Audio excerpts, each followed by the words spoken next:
rebuild of the favorites. We here for the latest. South side or the north side, not tuned to the greatest. Home team for the home teams. Both sides got our own rings. On the mound or the long ball, but we don't pull the wrong strings. Yeah. It's that time of the year now. Wrigley or Gantes or the whole league that we hear now. New show with a new mood. Discussions and interviews. Trade rumors that might be. This is Pinwheels and Knife. Hi. Real quick, I just want to see something. Okay. Let some people come in. Sam, Sean, and Drew, thank you guys very much. Very handsome of all of you. All right, you ready? Yes. In 3, 2, 1. What's going on, everybody? It is Thursday, May 23rd, and you have found the Pinwheels and Ivy podcast. I'm your host, Matt Swaski, a.k.a. Southside Zoe. It is good to be back, folks. Let me tell you that. And with me, as always, Mr. Aldo Soto. I'm going to say that, well, first of all, great to have you back. So, second of all, MLB offenses all across the league are kind of bad now. So I think it's time. We should bring steroids back. Jose Quaz just gave up a 3-run home run. The Cubs are losing 7-1. Not great. Sox are losing 9-0. So Sox losing that. We need to bring steroids back. I think that's the only answer. Do the right thing, Manfred.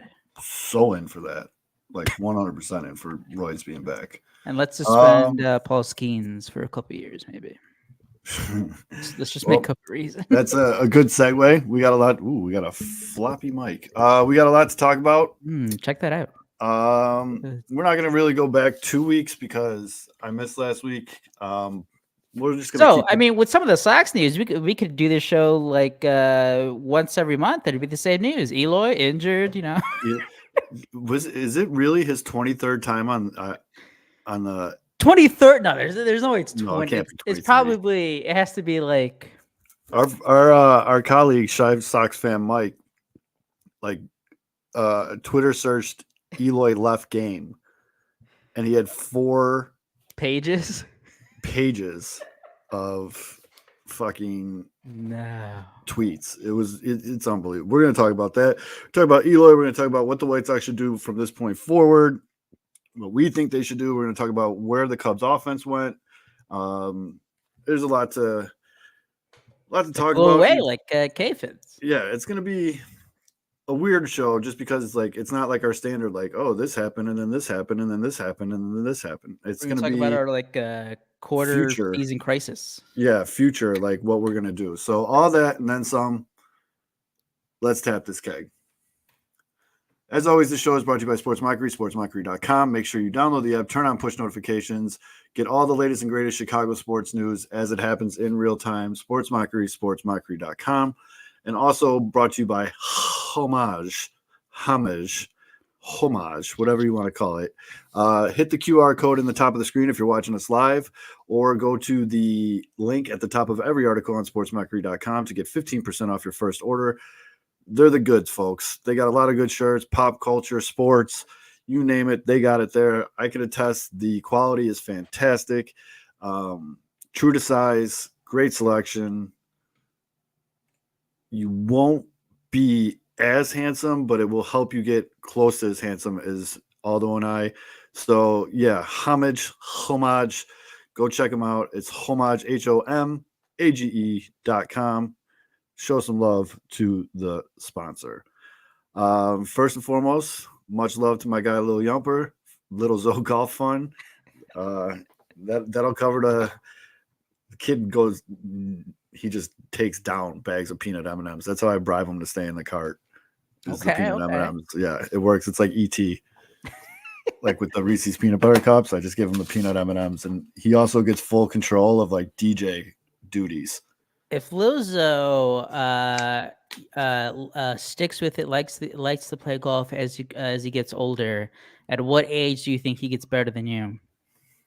I don't know. I'm playing really fucking good right now. Okay, okay. Really, I'm playing some of the best golf, like better than I was in college. So we're gonna need like Zoe like on his second hit before.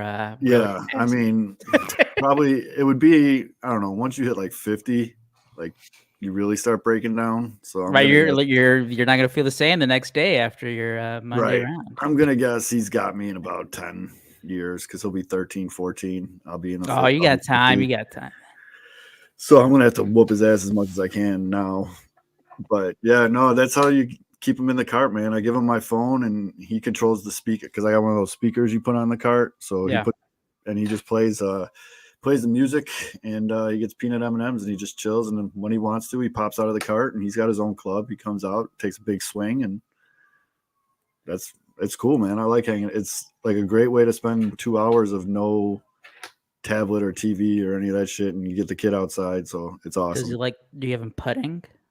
It's funny, dude. When I go to the green to putt, he runs up and he takes his ball and he runs right next to the hole and drops it right next to the hole and then taps it in and goes, Brody wins. It's awesome. Smart. Yeah, hey. Sam, very handsome Sam, commented in our comment section here. Eloy has been hurt 23 times, but he's been on the injured list 5 times. Okay. So that's where I pulled that. Yeah. Yeah. Rough. I mean, seems like a lot. Listen.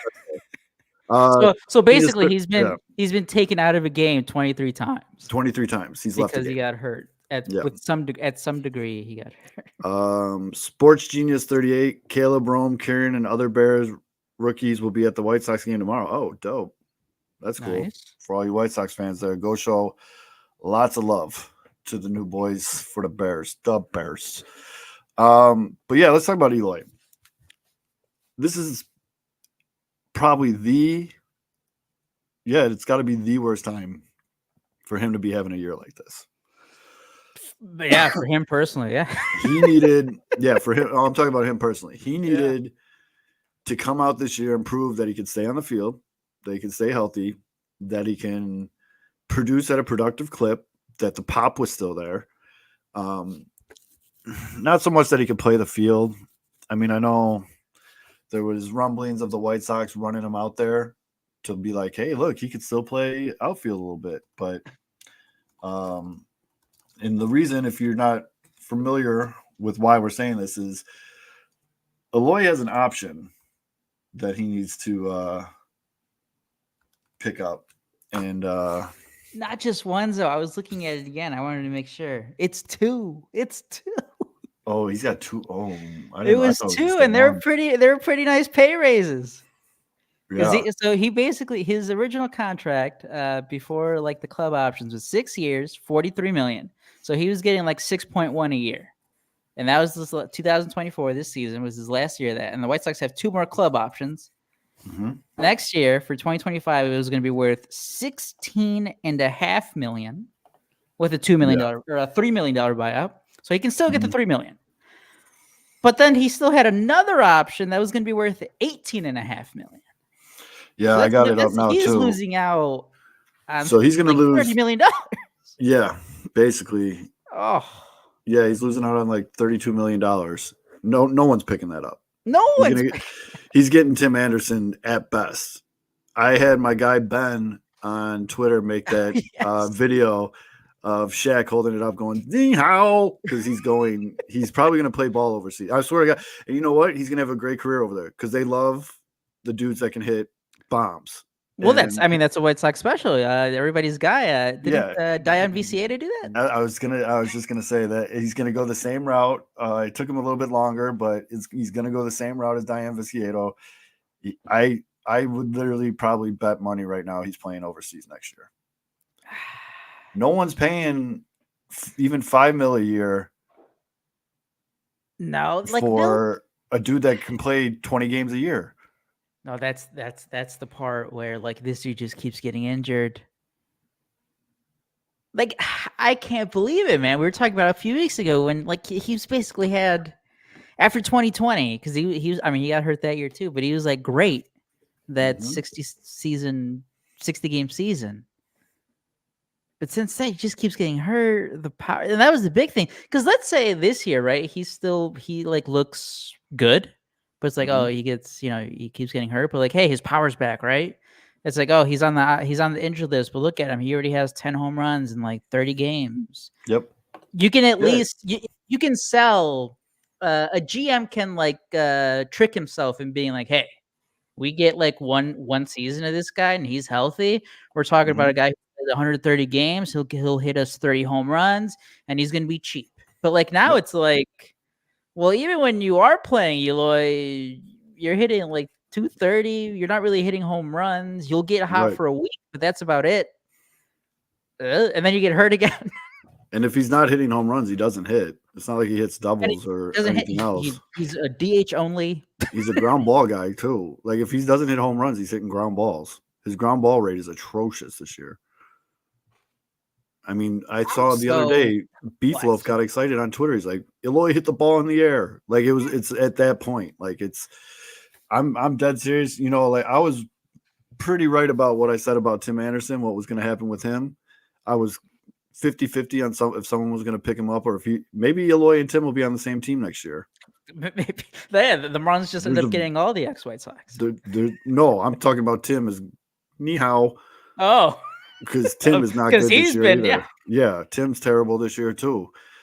He's rehabbing and he hit a home run in AAA, and like all of a sudden I saw that highlight on my Twitter feed like 50 times. I'm like, is this serious? Like, I get he's a fan favorite, but like, come on, guys, let's relax a little bit. But Eloy, it was such a good deal at the time, and he looked so promising. He was young and he hit bombs and everything was good, and then just the stupid remember when he got hurt celebrating? Oh yeah. Yes, I do. Wasn't that like the no-hitter? It was the no-hitter. I think it was Giolito's no-hitter. I do remember he was just like on the ground. I don't think he ended up jumped up. Time, he jumped up and like sprained. But everybody's like, of course. Yeah. And that's the thing. Back then, it was cute, right? Because like he wasn't really missing. He would miss like a game or two. It was like, oh, Eloy, clumsy Eloy, dancing and he's hi mom and all that stuff. And he seems like a good dude. Like I'm not gonna sit here and just rip on Eloy, but he can't stay healthy. Yeah, and he doesn't produce. Guys, I mean, you just start to lose. I guess what is it like? You start to lose that sympathy for him. Faith and sympathy. Yeah, I mean, it's at this point the White Sox have buried $40 million into this guy. $40 million they paid this guy for what, like a season and a half? Did you see that? Who was it? It was Herb tweeted it, but apparently Chuck Garfien has once again riled up the whispers of. You can't say that though. We did a whole show about this like a month ago. You unless you're there. And Chuck does. What if he has got like that's the thing? Yeah, Chuck is plugged in. If anybody's gonna is he getting? Is he getting this from like other players? Is this like a front office thing? Is this a training staff thing? Like our trainers getting upset with we all know.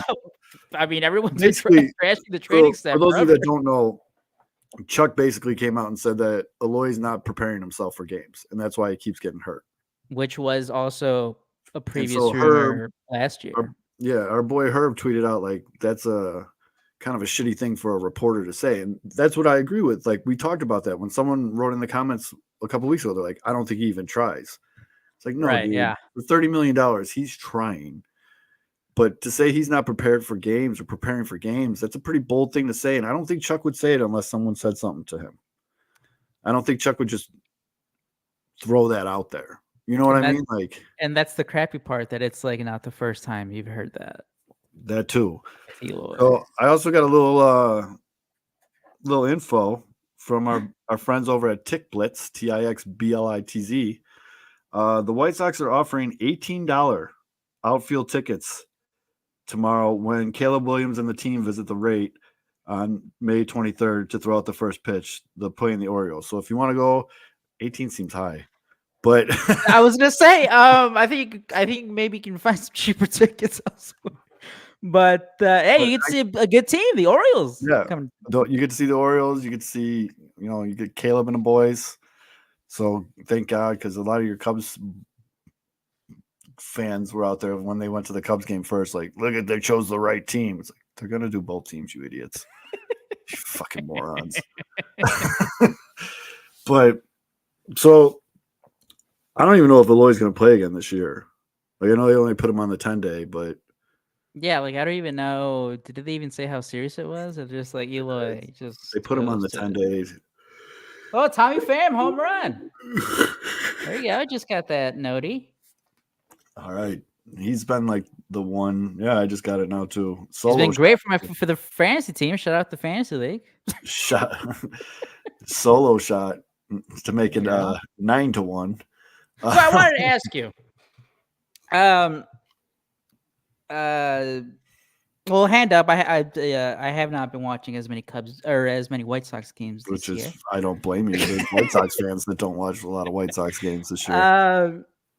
I tried to early on, but it was getting rough. Fucking Man. Eddie Carey, cats. So Eloy is now out of the picture for a while. Luis Robert Jr. rehabbing, maybe coming back June. I keep hearing mid to end of June. You guys, you went through the veteran outfielders, Kevin Pillar, Grossman. They're out now. Mm-hmm. Pedro Grifol doesn't like Dominic Fletcher. You guys just called up the Deloach guy. Do you have Tommy Pham still in there? Benintendi's a pillar of the lineup, but he sucks. He sucks. What are your thoughts on the whole outfield mix? What are they doing? Why are they doing it? When is Pedro Grifol going to get fired? Well, he should be gone by the All-Star break, but they won't do it because the White Sox don't do that shit. But he should be.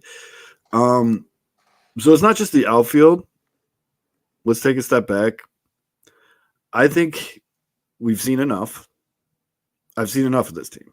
I've seen enough. I've literally, I mean, they're at 15 wins. We're at the end of May. I've seen enough of this team. Start bringing kids up. But like I said, you got Jolks now. Jolks is up. If you're gonna start bringing up your blue chips, like your Montgomery or like a Drew Thorpe or some of these guys, pitchers, yeah.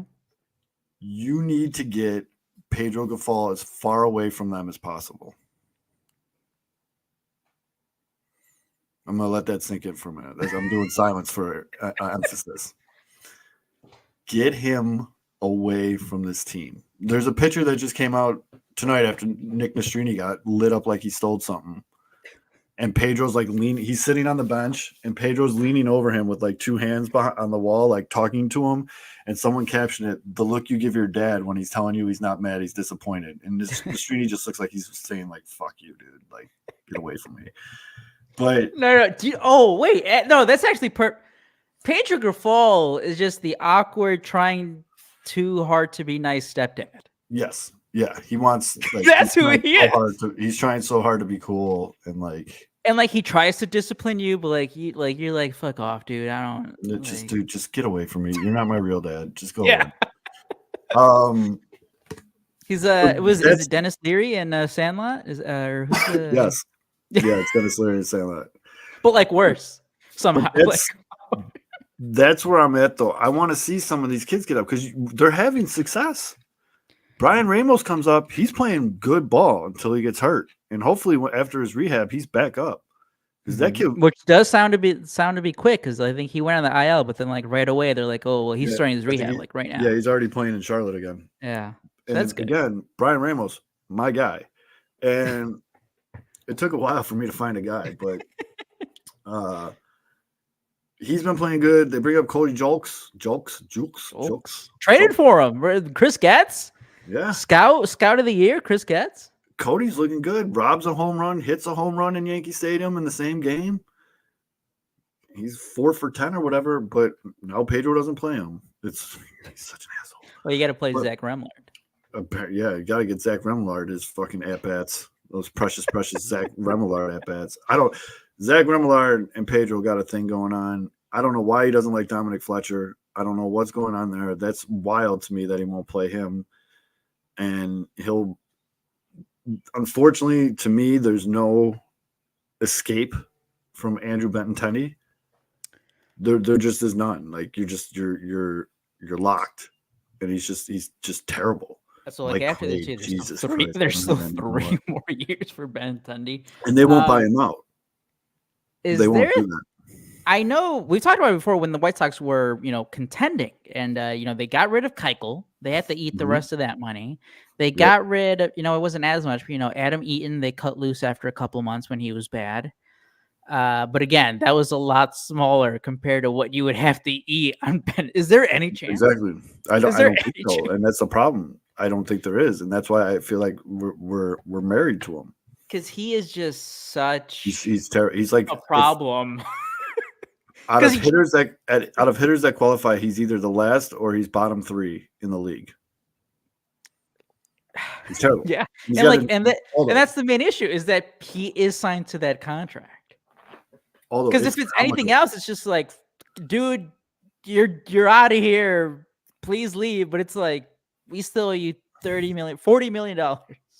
It is absolutely comical, Aldo. 50 million. How much? Yeah, 40 million. 50. When you watch a White Sox game, if there's a runner on second or third in less than 2 outs and someone hits a ball to left field, no matter where it's at in left field, that runner doesn't even look.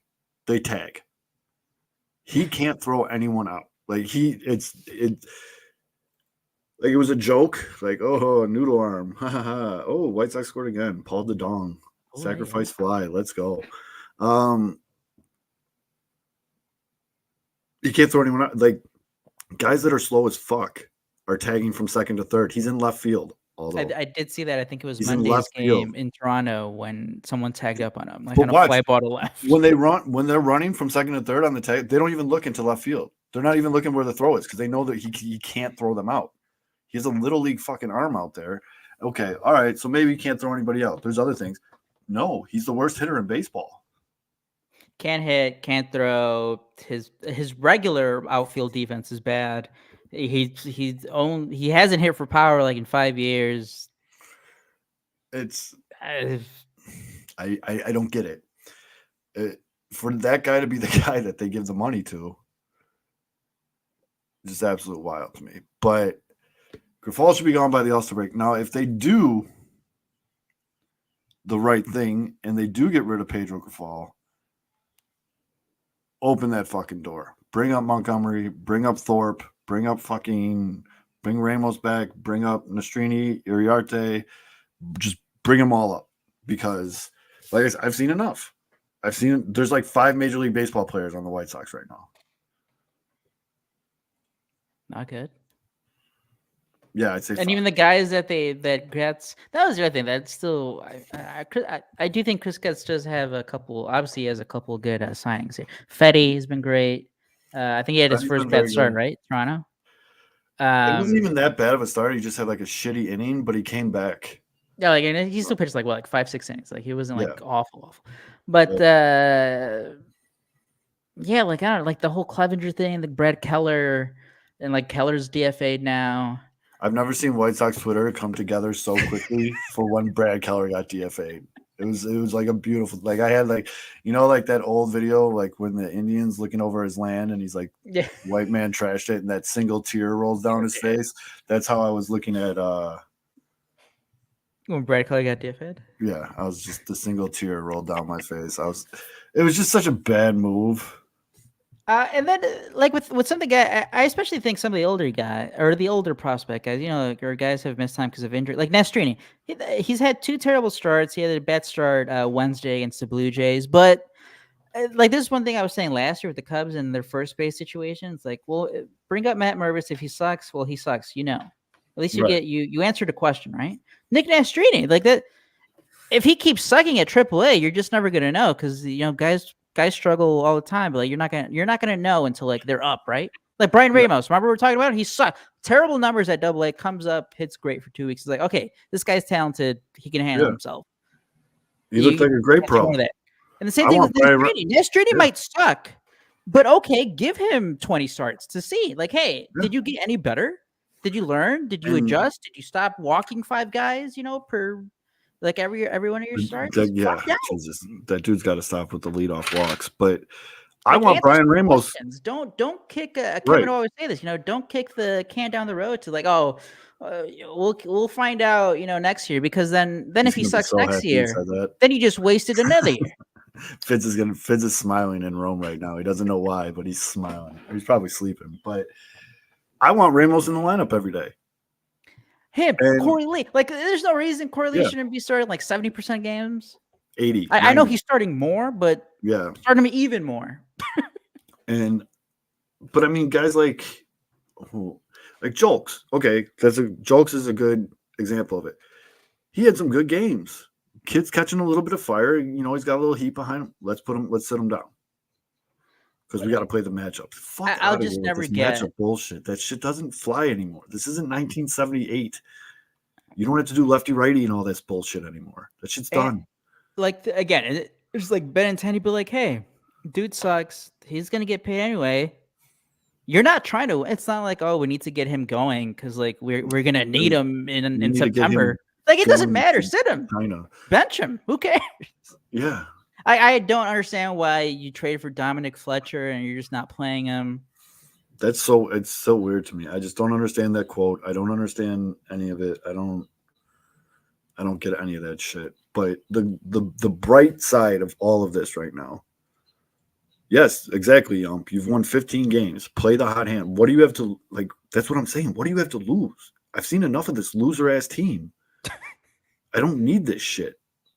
Start playing these kids. Like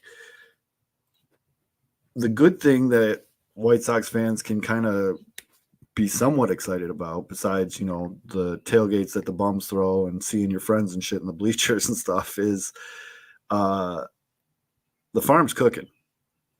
The White Sox farm is definitely overachieving this year.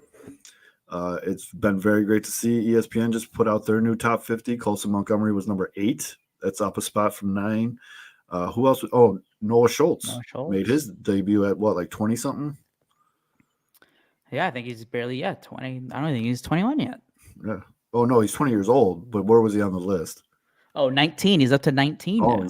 There you go. Top 20 in the ESPN list. So Montgomery seems to have figured out he's going a little bit better ever since Aldo talked shit. I was looking at the numbers though.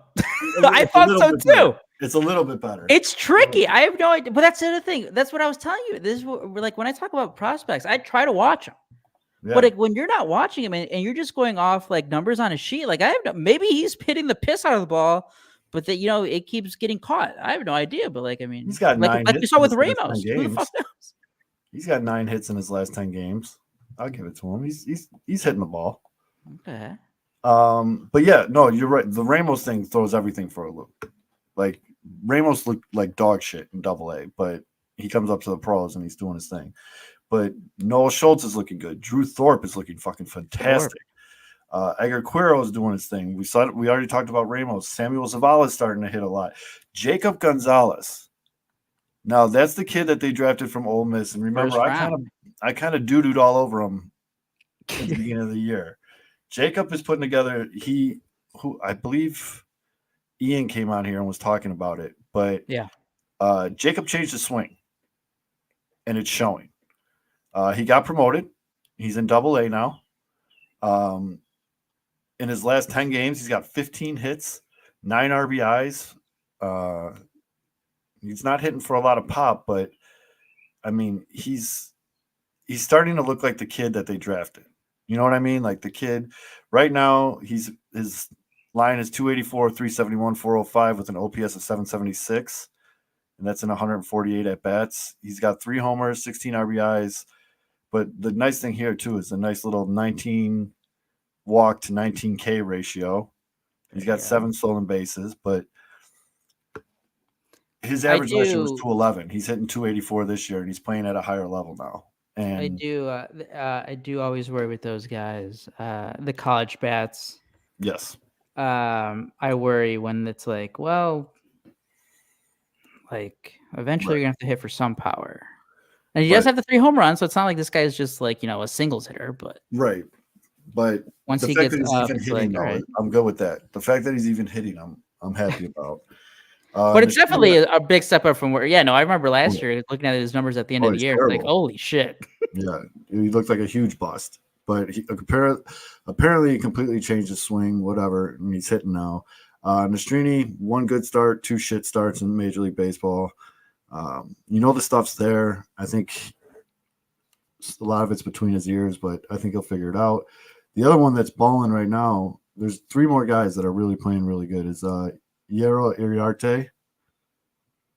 Watch that kid's tape, although if you haven't, his shit is nasty. I saw his last start. Right, it was like when he set his career high in strikeouts. Yeah, and his that ball ball's dancing. Whew, Lordy, he might actually get it. Him and Thorpe, I could see pitching for the White Sox this year. And that's a guy too, where I think there was like a little. Obviously, they always plan to still try him out as a starter, but it's like I remember at the time of the trade, there was like little talks like, well, he has great stuff. It doesn't work out. He's he can be a reliever. Right. So for him to still have the success as a starting pitcher is fantastic news for you guys. Jake Eater's been good. Jonathan Cannon's been good. They got this kid. He's in rookie ball right now. So it's not like he's going to be here anytime soon, but his name's George Wolkow. Yes, he is another local kid. George Wolkow. He's hitting 370 right now in rookie ball. That dude is basically the equivalent of he's like Noah Schultz, but like the hitter. He's a huge dude. He's massive. He's 6'7", 239 pounds, plays in the outfield. He's got a 45 run grade, so he's not exactly the fastest guy in the world, but he's hitting the shit out of the ball right now. Bats lefty, throws righty. Again, he's in rookie ball. We're not going to see him until like 2027. Like he's 3 years away. He was drafted out of high school. Yeah. Right. But kids playing. So like there's things though, like Fitz's boy, Tanner McDougal, he wasn't part of the high A to double A promotion that just happened. It seemed like a lot of guys did, but he's been pitching well. The thing is, a lot of these guys that we're talking about, pitchers, which is fine. I mean, they called up Zach Deloach. He was the 29th ranked prospect in their system right now. I mean, the guy's 25 years old. It's shit or get off the pot time. And but that's the thing. Like, how much is he even going to play? I don't know. He technically played today, but he didn't do shit. He's up third next inning. But I've had enough, man. I've had enough of this team. I don't need to see Remillard anymore. I don't need to see Paul DeJong anymore. I don't need to see Ben Tenney anymore. I don't need to see Martin Maldonado anymore. You know what you have in these guys, and it's not good. So what's the point? I need to see Corey Lee playing every day. I need to see some of these other kids get up. But again, the caveat here is I don't want some of these kids coming up and getting the Pedro Grifol stink on them. Oh, there you go, Drew. Luis Robert just hit a dinger in Arizona. There you go. Okay. We didn't do last week's show, but we don't have to cover all the stuff that we missed. But there is one. I thought there was one good topic that was on the White Sox Twitter streets last week, and that was the whole Luis Robert Jr. and Garrett Crochet. Garrett Crochet, I think we've been talking about that ever since he was, looking fantastic his first few starts in April, where I believe it was James Fox who was like, "Hey, that was Luis Robert's first swing in Arizona too that he hit for a tank. Bam, he's ready. Call him back up." Call him back up and then trade him. Apparently, maybe. Zoe, where do you fall on that? I literally trade anyone else on this team, but I don't trade him. Okay. I feel like he's young enough. I know the injuries now are starting to pile up too for him. Yeah. But he's young enough where you have him under control enough where you can still build. And like we just listed a bunch of kids coming up and like I don't know. What if you get like I'm trying to think of a big trade. Like, what if you get like a Juan Soto Nationals Padres return? Oh boy.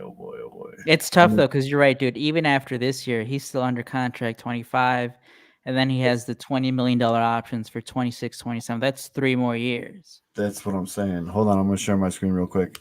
Poloni, we're gonna get to that in just a minute. Share screen. You don't really need sound for this. Was this the homer? Yeah. Luis.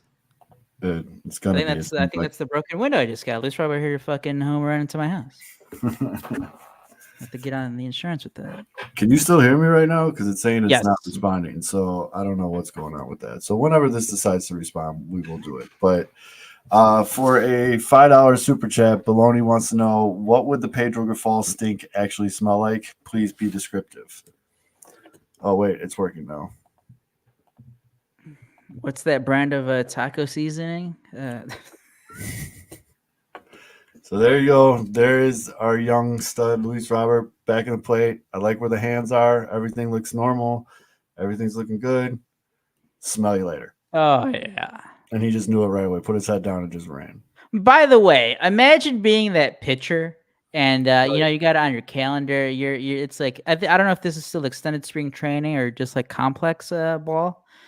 I think it might just be extended spring training still, but he's like, all right, get to pitch this week, and then you're just like, oh yeah, by the way, you're going to be facing Luis Robert Jr.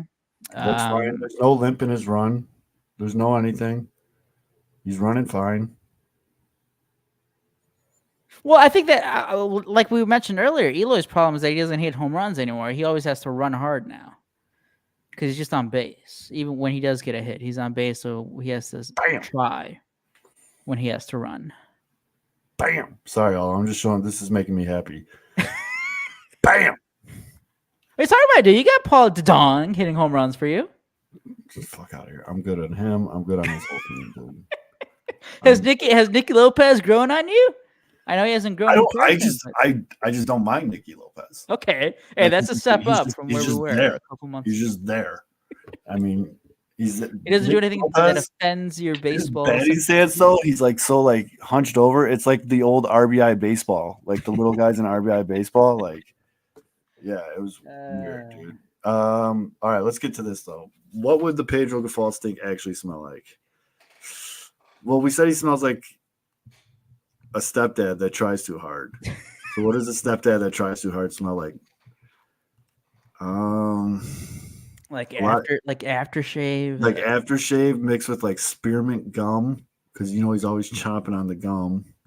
Because he just he just snuck out to finish a cigarette. Yeah, and he took a little sip of the schnapps. Smells like desperation and failure. He's got that nervous sweat, like it smells like onions. A tailed cigarette smell, yeah, because he found that one cigarette like in between the car cushions, and he's like, fuck it, I'm getting crazy tonight. Pod cologne from Walmart. Hot dog water. Oh, they're coming in now, folks. I'm sticking with desperation and failure. Probably smells like some kind of meat. I don't know, like which kind. Like I can't get off with the taco seasoning. The taco, because he's just like. It is. It doesn't smell great, and it's like how like dogs sense fear. Like every player in the White Sox dugout can just sense like that this guy just sucks. Dude, no, that's what I remember, because remember every veteran guy that was on this team, Kevin Pillar, who's been with the Braves, the Dodgers, good winning organizations. Robbie Grossman was just with the Rangers last year. It's what are these guys? And even Martin Maldonado, who sucks, but he's been with Houston when they've won World Series. Like these guys have been on well-run, the Houston had all their ship, respected winning organizations, right? Good management. And then you walk into a clubhouse with Pedro Grifol, what are his motivational tactics? Throwing rookies under the bus and right. That's all he does. That's his only move. I don't get Brian Ramos, I think it was the game he got hurt. I think it was on the play that he got hurt when he tagged up or he moved up on a play from second to third, and he's like, yeah, well, we probably wouldn't have had that if he missed the sign. It's you don't have to throw your rookie who's the only guy hitting in your lineup under the bus like that. So, bro, you're trying to position yourself to be the manager of this team long term, right? Who's going to be here long term? I'll tell you right now, Kevin Pillar's not going to be here long. Kevin Pillar's not that guy. Maldonado's not that guy. He's hitching his wagon to the wrong horses. He should be sitting here pumping up all these rookies because none of them are going to want to play with him. And Baloney did answer his own question. The answer was beef jerky that's been in his pocket too long and a damn sweaty towel. I think the damn sweaty towel does smell like depression and failure, but I think we're on the same page. There's going to be a time before Tommy Pham gets traded that he will I can't wait. go off I can't wait. some sort of fashion on Pedro Grifol. I can't wait. And I can't wait. I'm with you. So that might be the highlight of the season, honestly, if it happens in the dugout during a game. Yeah. Well, that's the other thing. Tommy Pham, he's a guy. He is like a good type of asshole because he's like a guy who he wants to win. He knows he's secure in his own the way he is. He's not going to take shit from anyone. Nope. But he's also it's not like a guy who's like going to go out there and just start something just to start something. Even though we can argue fantasy football. Yeah, that was weird. But yeah. but I mean that gets the best of us. Talking about the old fantasy football. It does. It does. But he doesn't seem like the type of guy who would just publicly or I don't know. Now that I'm talking it out, he's gonna go. No, this is exactly what's gonna happen. He's gonna go to a playoff contending team because that's. Well, it might be a Shane Road in a league. Who knows? He's Mr. Playoffs. Like you want Tommy Pham on your team in the playoffs. So he's gonna go to a playoff contending team. The second or third day he's in that playoff contending team's locker room, some reporter is gonna be like, "Oh, how was your time on the White Sox?" And he's not gonna hold back, and I'm here for it. Or maybe he pulls a Kenyon Milton and just does it the day he gets traded. So yeah, get over here, Jesse Rogers. Let me tell you everything. Could be. But I mean, it's going to be glorious. I'm going to love it. I had one other thing I was curious about. So Luis Robert Jr. he's back to playing games down in Arizona. So that's good to see. Mm-hmm. So I'm assuming he's going to be back, sometime in June. If he starts playing some games now. I have not heard a single thing about Yohan Moncada. Is he alive? Number one. So the last thing I heard about him was it's going as scheduled, whatever the fuck that means. Okay. I don't know. The Royals don't miss Tommy Pham. They are 32-19. The Royals got a lot of good things cooking. Bobby Witt Jr. might be the best player in baseball right now. I think maybe talking about Grifol. Oh, Grifol. Okay, yeah. I was like, Tommy Pham wasn't. Oh, yeah, Grifol sucks. I mean, that's it. Yeah, no, Bobby Witt Jr. Bobby Witt Jr. might be if you did a redraft right now to start a franchise, Bobby Witt Jr. You can argue him being the first pick. You can argue. I'm not saying you're going to do it. I'm going to say, but I can argue for it. You can make a good argument that you're talking about Gold Glove caliber defense shortstop who can steal 50 plus bases and hits home runs. And it's got pop. You can build around that. And that's what the Royals are doing. Well, who would you rather have? Forget about the contract. Luis Robert Jr., Bobby Witt Jr. Bobby Witt Jr. Yeah. He hasn't been hurt once. I mean, I'd take him over anyone on the Cubs. Yep. For sure. No? Well, speaking of the Cubs, there's it's rumor season with the trade deadline not coming up, but we're getting to the time now when we've already talked about the White Sox. Fetty's going to get dealt. Tommy Pham's going to get dealt. Kopech might get dealt. You know what I mean? Kopech's getting back on the radar. He's been really good for the past couple weeks. There's been the Cubs are living in this middle area right now. Like you said before we went on the show, before we went live, they figured out their pitching and their bats went silent. They were hitting the cover off the ball and they couldn't pitch worth a shit.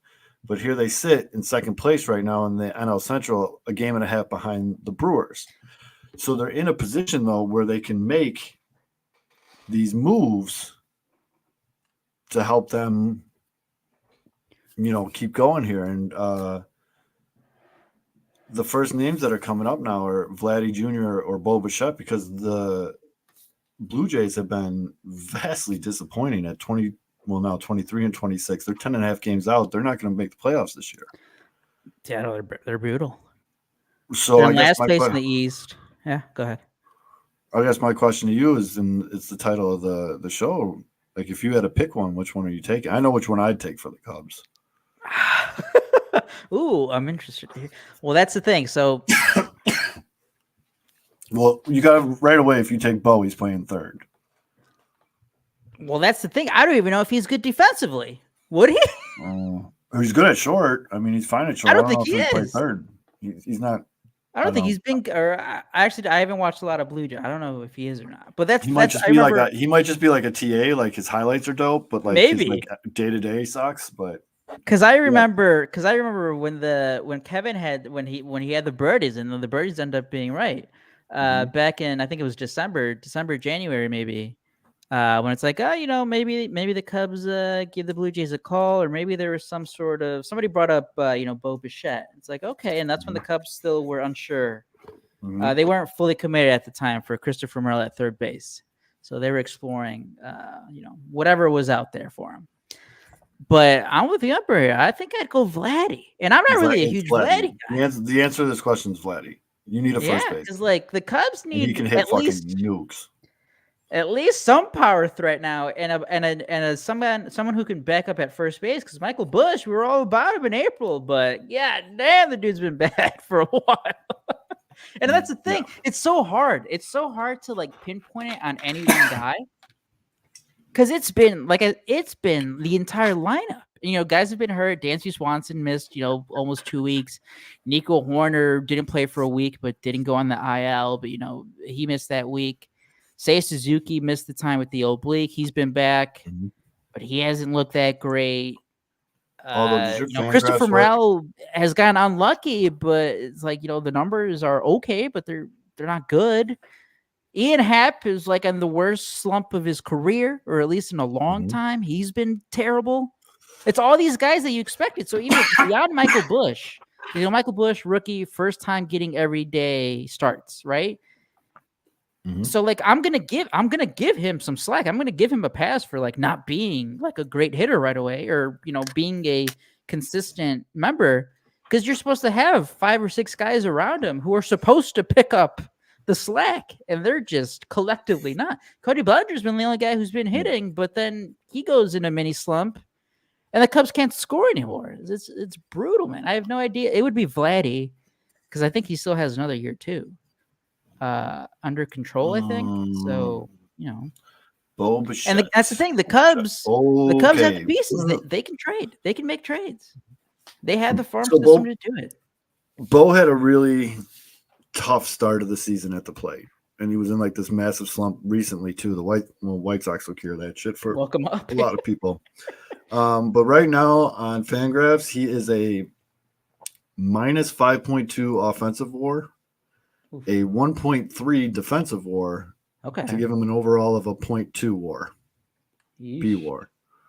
But the 1.3 defensive WAR, he's not bad in the field. He's not great. He's not terrible. His WRC plus right now is at a whopping 77. Not good. Not great. Vlad, but that's the thing. Because I think Vladdy's at a 123 this year, isn't he? I believe so. Vladdy's a 123 WRC plus. He's a 4.3 offensive WAR, negative 4.3 defensive WAR. So he's even. I would still bet on Bo Bichette like bouncing back. I would bet on that bounce back. So like if the Cubs did do a trade for him, I would still be like, oh no, this guy can still like go 2 months and hit like 350. Yeah. No, because he's still young enough, and like, hey, guys have bad like month and a half, 2 months. And I feel like Bo Bichette is the type of guy that when the team's going shitty, like he goes shitty. You know what I mean? Like, I feel like a lot of it's like in his head, and he'll go down with the team, and like, do you get what I'm saying though? Like, yeah, no, it's hard for him to get up for a shitty team, I guess is what I'm saying. And no, for sure. And well, that's it. Well, the Vladdy thing scares me, because if he doesn't hit for power, then you're it's kind of like an Eloy thing, where it's like, it's not like this guy's like can hit 320 and like give you value there. Oh my god. I mean, we could just do different captions. Nastrini right now is just like, shut the fuck up. Just stop talking. Like, you're my boss, so I'm gonna look at you, but please get those hands off me. This is oh man. Oh man. Also, every time this dude comes up now, all I think about is frog fucking.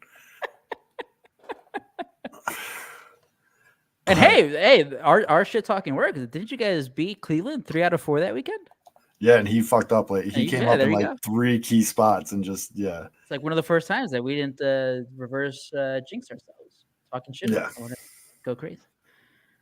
But, oh man, that picture made me so uncomfortable. Yeah. Of Pedro Grifol.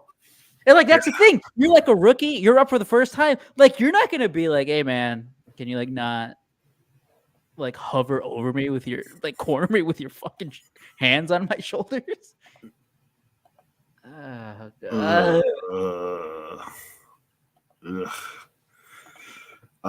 But yeah, if I'm the Cubs, if I'm a Cubs fan, if those are my options, I go Vladdy, dude. I think Vladdy would rake in Wrigley Field. I feel like he'd be an instant fan that's the main favorite. reason I would. Well, actually, either of these guys come to the Cubs right away. Joe's got like 5 obvious shirts made for each of them. Like they're fan favorites right out of the gate. Like Vladdy, he just has that slugging potential that you would want. And like that's what the Cubs are missing. And we talked about it all fucking winter. It's like you still need Cody Bellinger, need a star hitter, but like even then, you still probably wanted to get someone else. And they got Michael Busch, and he had a hot 4 weeks. But it's like, damn, like say Suzuki got hurt, and like that's a problem because like, well, is he kind of like restarting? It's like, is it like spring training again for him because like he missed a month? And like that sucks because it's like, okay, well, but you're playing. We're expecting you to be like, the best hitter on the team, second best hitter on the team, and he's looked bad. Ian Happ, again, I defended the dude forever, but holy shit, man. Yep. He's been really bad. Kind of what I was saying earlier, too, about Bo Bichette, like how he's down with because the team's playing shitty. A guy like that comes to big city Chicago, on the Cubs, national spotlight, getting his tires pumped. Like everybody's going nuts for the guy. Like, there are definitely guys who rise up. I feel like he's one of them. When they rise up, I feel like he would shine in that spotlight. I think he'd be a. Remember Castellanos back in 2019? He was with Detroit. Like Detroit at that time was like off brutal, and like he was hitting well for them anyway. But then he came to the Cubs and was just like the best hitter in the team. Yep. For those last 2 months. Yep. I feel fairly confident that if the Cubs get either one of them, that you'll get an instant boost because either. And then I know I push back on like him playing third base, but like at that point you're just like you just figure it out. It's like if he has to play third base, like fine, he plays third base. I would pay good money if someone in Rome asked Fids, "Where's Bo gonna play?" He was so mad, dude. Oh. And then the other big Cubs story this week was Kyle Hendricks gets pushed to the bullpen. He's been. You guys thought, White Sox fans listening, you guys thought Dallas Keuchel was bad. Oh, I have no idea, but Kyle Hendricks was like 2 times worse. His ERA was like 10.5. He gave up, I think, like 9-10 home runs in like 25 innings. So that he was giving up like 2 home runs to start. His last start against the Pirates at the time, worst offense against right-handed pitching. They scored 7 earned, 8 runs total on Hendricks, 11 hits in 4 innings. Not good. I don't care if they're blue pits, line drives, they were everything, man. They were hitting everything. Kyle Hendricks, and this is what I told you. I remember when the whole Jose Abreu with the Astros and him getting demoted, and White Sox fans saying, it's like, hey, bring him back. I don't think you want. I've been harshly reminded that you don't want to see your guys at the end of their run be awful. Well, I guess it would be different for the White Sox because like you're not expecting to win. So for the Cubs right now, they're trying to compete in the Central. They're trying to win, and you're just seeing the guy who started two of the most important games in your franchise history is the worst pitcher in baseball. And it's like, oh man, this sucks. Because all this is I don't want him on the team. And that sucks, man. I mean, it's the only reason he still is because of injuries. Like in a couple weeks, there's going to be the actual real conversation. Because right now you can hide him, right? It's like, okay, Kyle, right, you're a long guy. Well, if there's, mop up duty, we'll get you in here. But like once guys return, Drew Smiley's probably come back in a week, maybe sooner. Jordan Wicks, he's going to be in the rotation back when he's back. And then it's like, okay, Kyle, you're not going to start for us anymore. You're not one of our best five. You throw 86, 87. You're not blowing guys away out of the bullpen. What if Kyle Hendricks all of a sudden, because he only has to pitch one inning at a time, just like, hey guys, I've been holding back. I can throw 97. Oh god damn it! Oh, that was on May 21st. That was yesterday. Jack, it's just brutal, man. Do you think Craig Counsell regrets the move to the Cubs? I mean, money's up. They're in second place. I mean, that's the thing. It's so frustrating because it's kind of reminding me of last year where it's like the Cubs are kind of hanging around, but like this time they're still above 500. The pitching is better. Last year, the starting pitching especially was not as good as it is this year. Shota Imanaga literally is the best rookie pitcher since Fernando Venezuela. Like, what is that, 30 years? Yeah. More than 30 years of baseball? More than 30 years. Yeah, because that was early 80s, right? Oh, hold on. I got to find that other pitcher because we got to talk about this pitcher. So he's been great. Justin Steele, I mean, he's been, oh, man. I'm still blaming that podcast he's doing with Marty Mush from Barstool. So I'm blaming that. I'm blaming his struggles on that. But Jameson Tyne has been fine. Javier Assad in his career still hasn't given up more than 4 earned runs in a start. He's been good. These guys just been good, but just like the offense, man. And I thought the offense was going to be fine, and it's not, and that sucks. I don't know why. I don't have answers. I don't know why they're bad. Ian Happ isn't this shitty of a hitter. Why is he so shit right now? I think it's a slump. I really do. Let's say this is like Dansby Swanson was hurt. Okay, he has that excuse. He was hurt. Fine. Well, Marty Mush sucks. That guy sucks. Well, no, the Justin Steele, his downfall is directly correlated to that. Yeah, Marty Mush sucks.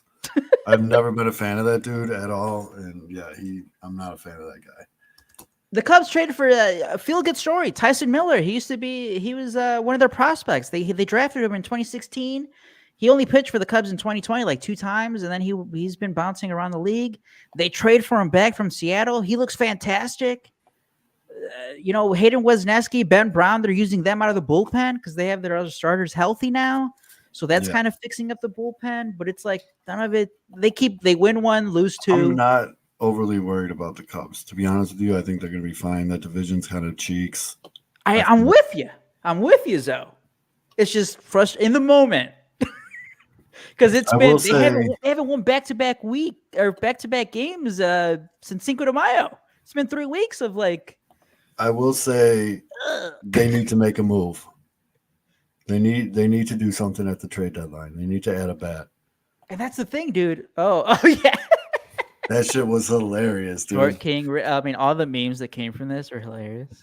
The Short King, dude. The 2 top draft picks for the Sky. The Sky, I guess, are balling too, man. Those girls are good. Yeah. But this is just a hilarious picture, dude, because the dude's already short as shit, and they put him against a forward and a center in the WNBA. And, yeah, but the little smile on his face and everything, you got to root for this guy, dude. He's awesome. Well, he always has, I feel like I don't know a lot about Japanese culture, but like every fucking guy that has that's Japanese who's played on the Cubs They all have this like goofy sense of humor where like this Shota Managa specifically, he's giving off like the most like ridiculous answers to questions. Like remember a couple weeks ago they asked the right turn answer was amazing. Yeah, like what's like the most surprising thing that once you've been living, he's like, oh, you turn on red here. It's like what? He's on MLB Network. He's like, hey, you guys can turn on red? That's weird. Yeah. Shota Rizman. Shota. Oh, I like the other ones too on that side. It's like Shota was like 2 seconds away from pulling up the weather app. Just has like just all those were great. Baloney, print the shirts for bums in the bleachers. Shota That's amazing. Print the shirts. I'm surprised Anthony Rizzo hasn't gotten into that because I mean there will always be that infamous photo of that woman with the sign that says Anthony Riz all over me. I'll never forget that sign. That photo is like permanently lodged in this big head here. I don't know why. It's so ridiculous that I'll never forget it. But do you guys want Nick Madrigal back? I know I said I wasn't going to bring him up in trade situations, but fuck that. No, he's back. You guys want him? No, because then this will happen. Could you imagine? Could you imagine Nick Madrigal as a manager and he does that to like Noah Schultz in 10 years? Listen, buddy. Noah Schultz has to carry him like a baby. What's that, Skip? Oh yeah. He's like literally grabbing him up from like underneath. No, stop yelling at me. Stop yelling at me. You're tired. Noah Schultz does the Simba on Nick Madrigal. He's like, when he wants to argue with the Schultz picks him up in the dugout and holds him over the rails so he can see shit. Oh man, I wish he was better at baseball because I could talk shit about short guys, but he's kind of bad. No, he's not good. PCA got sent down to AAA. I was mad. The positive side, he looked all right this time up. I know he had it wasn't a lot of playing time in September last year, but he looked a little overmatched. But this time he was actually contributing. His defense is as good as advertised. And I know a few years ago when Luis Robert Jr. came up, I was making fun of some White Sox fans like Chuck Garfien. They would get like, they would like pump up like kind of routine catches in center field. But I get it because I was kind of doing the same thing with PCA. But it's because these guys make it look so easy. Mm-hmm.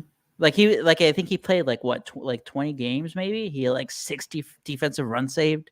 He was like in the top 10 for outfielders already. And so he looks pretty good where like even if he hits a little, you can see that he's going to be a valuable player for the Cubs. So I mean, a guy like P. Crow Armstrong, you can't teach speed. So fast. He's so fast, and he does have good instincts out there. He can learn how to hit. You can work on hitting. You can improve in hitting. We talked about it with the White Sox prospect that changed his swing completely. That you can fix, but he seems to be as goofy as he fucking dresses, but he seems to be a good instinctual center fielder. Like he knows how to get a good jump on the ball. He has good reads. He's fast as shit. Like give me guy. I know that like in sports you want, quote unquote sure things. It's like you don't want to get too risky with who you want to like buy into. And that's why but you get trapped. You get trapped into we'll talk about that right now, Yumper. We get trapped into be like, okay, well, this guy is kind of good at everything, let's keep him, right? But no, man, give me the guys who have, even if it's one, give me guys who have like elite skill sets. And Pete Crow Armstrong is right now demonstrated at least two. He is elite defensively and he has elite speed. And like you said, Zoe, you can work with that. You can build on that. Because even if he hits a little, this dude doesn't have to hit 330. He doesn't have to hit 35 home runs. If he hits 260, he walks at an okay rate. He has like a 315 on base, 320 on base. He'll hit for some power. He has real raw game power or in-game power. He'll hit like 15 to 20 home runs. Bam. That's a 4-WAR player. Right. Like, you're not talking about, he's not going to win like a silver slugger. We're talking about a guy who just over a course of, 4 or 5 years, maybe he makes like an all-star team here, but like, entering the season, we have a Gold Glove center fielder and a guy who can be chaos on the bases. I think before he got sent down in Atlanta, he recorded the fastest home to third time this year on a triple. So he's doing it. And like, I get it. He learns how to dress. He's fine. Well, that's the thing, dude. Like, what if, are we just out of touch though? No, not this bad. Not this bad. All right. I know Missy wants to get everyone over 35 off of Twitter, but I'm not. Well, I know. I think SR too. Yeah, that's going to take off half of White Sox Twitter. Yeah, I'm not this far off. I know I'm not that wrong on this one. Oh shit! Damn, that's going to be a minute. But yeah, is Brendan Davis on the block? Well, that's the thing. That Brendan Davis was like completely off the radar, kind of coming into this year. He was with a post-hype top prospect guy, right? Injuries and just bad performance. It's like, man, this guy used to be a top 100 prospect, but he's, 23, 24. He's getting into his third season at AAA. This is kind of I think he might be a Rule 5 eligible. So this is kind of like his last season to prove that the Cubs still want him around on the 40-man roster. Right. And then he was still struggling until a couple weeks ago. And then he hits like 6 home runs in a week. And it's like, holy shit. This is the guy that we all thought he was going to be, right? And then, but I just saw a tweet like an hour before we got on Wednesday night to record. He got taken out of the game on Wednesday. He got checked by trainers, and he's going to get evaluated again on Thursday. This guy just has the worst injury luck ever. Like, I don't know what the hell happened. I don't know what the injury was, but he was just taken out of the game. Got checked by trainers. I don't know what that means. Yeah. But yeah, he could be. I feel like there's a team. Joe Adell, Angels, right?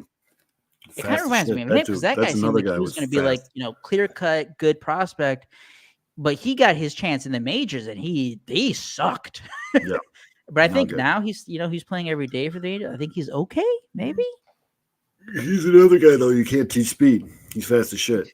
If you're that fast, there will always be a spot for you somewhere. But the Cubs have a whole bunch of outfield prospects where if a team does still think that he's a guy, you trade him. I don't think there's gonna be a lot of Cubs fans being like, "Fuck, Brendan Davis is gone." But like that's it with him. It's the injuries because he hasn't played a lot. But I mean, you can see it. He has the talent. He's hitting the ball that you don't fluke. You don't fluke hitting a ball 110 miles per hour. That's real talent. That's a skill set. Right. Hitting the ball hard is not everyone can do it. I think there is a team or teams out there that would take a flyer on Brendan Davis. Yeah. But that's the tough part where like a few years ago, maybe he was like the first or second piece. Mm-hmm. Now he's like the third or fourth piece. He's like in a big blockbuster trade. Yeah, you can say it. He's a throw-in. He's a throw-in. Yeah, he's a throw-in. Like when the Cubs traded, I'm trying to think of when it was Jeff Samardzija and who else did they trade? Was it I forget if somebody else to Oakland when they got Addison Russell back, who at the time was like a top 5 prospect or something. I think the throwing guy was Zach McKinstry. And it's like, okay. Or no, Billy McKinstry. And it was like a throwing guy. It's like, oh, maybe. I think it was kind of fringe top 100, but it's like, okay. Like, he's kind of the throwing guy. And, like, that would be, like, a similar thing with Brendan Davis. But, like, that's the thing. I don't know.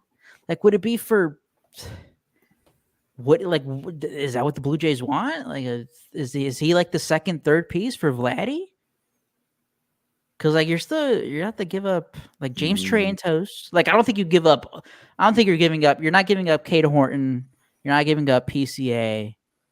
No. I don't think. I mean, I don't think I would do. Oh man, no, I don't know. Fuck. I was gonna say I wouldn't do Owen Casey for Vladimir Guerrero Jr. There's so many things that go into that though, like who's Yeah, the it's true. return, who's this, what's this, like what are the contracts look like? What That's why when we sit here and we talk about all this stuff, it's cool and everything to talk about all this stuff. And I mean that's kind of like what we do here, but at the same time, there's so many different factors that go into shit like this. There's Like, so many moving pieces because, like, we're obviously just thinking about it like team to team. Like, okay, Cubs, Blue Jays. What do they want from them? yeah, But like, what do we give them for Vlad Guerrero? right? But it's like, what if I think, what if I'm valuing Owen Casey so high, but like the Blue Jays GM is like, you know Yeah, what? He might be your third best yeah, prospect, but we actually like your number 5 prospect a lot more. right. Like, Yeah, because and then we look like, and then like the trade happens, right? It's like, oh, the Cubs only give up the number 5 prospect, like, oh, steal, you know. right, But then it's like, oh, you don't know, like a couple years down, that dude turns into like, their all-star player. Like, oh shit, they were right, or right. whatever. Like, There's just so, or like they're like, hey, we're talking to this other team, and we like these prospects, mhm. but if you only give us one of your prospect that's higher, we'll take that. Or like, there's just so many things that we Well, like, and it's we just just like don't know. the White Sox got Drew Thorpe and Iriarte for Cease. Mm-hmm. They weren't the top Padres guys, Right. and now Thorpe is balling out. They're both balling out. Mm-hmm. You know what I mean? Like it's so. Well, and then you have that that 18-19, the hitter from Salas, right? Yeah, And like it's not like at the time fans were like well aware of who this dude is, but it's like, hey, this guy has talent. He's hitting home runs, he's yeah. walking So a whole bunch. a lot of that goes into just trust. Like you got to trust. And I think the biggest move the White Sox made this offseason was getting the Diamondbacks director of the farm Mm-hmm. and giving him the promotion because I But feel then, like he's the guy. but then you don't play the guys. Right. Well, that's Pedro. That's stupid shit. But I feel like he's the guy that's going there and being like, yo, make sure you get Thorpe in this deal. Or make sure you get Iriarte and Savala. Mm-hmm. You know what I mean? Like he's like, it's not their top guy, but we can still fucks with it. And that's how good teams are made. Yeah. I mean, that's the bottom line. And then it's just like, how desperate are you? Because like, remember, like last year, nobody thought that the White Sox were going to get a top 100 guy for Lucas Giolito. No. But then you throw in Ronaldo Lopez in there, and then all of a sudden the Angels are like, we need to do something with Ohtani for 2 months. Yep. Here's Edgar Cuero, and then you're like, oh shit, we just got a top 100 prospect out of nowhere. Thank you. And Cuero right now is the White Sox Best hitter in this prospect. Yeah. He's hitting 228 in Birmingham, which Birmingham's a tough place to hit. 228, 310, 425 with an OPS of 735. He's got 7 home runs, which again in Birmingham, that's nothing to. I am glad you brought that up because I saw this stat the other day. I want to double check it here. Something's going on at AA because so last year at AA, Matt Shaw, Cubs prospect, who was hitting the ball just every at bat, he was getting a hit. It seemed like he slashed in 15 games. This is only 15 game sample size, but still, I want to compare these numbers. 15 games, Matt Shaw last year, he slashed 292, 329, 523. That was a WRC plus of 120. Okay. This year, it's now 38 games. He's slashing only 217, 348. So the on base is a little higher, but he's only slugging 333.